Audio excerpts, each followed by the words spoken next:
सिंह की जयंती के मौके पर आज जम्मू कश्मीर के उपराज्यपाल मनोज सिन्हा ने जनरल जोरावर सिंह को श्रद्धांजलि दी है।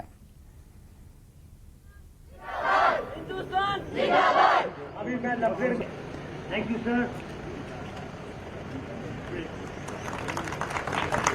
आगे की ओर जा रहे हैं, आगे कहाँ जा रहे हैं, इधर कहाँ जा रहे हैं?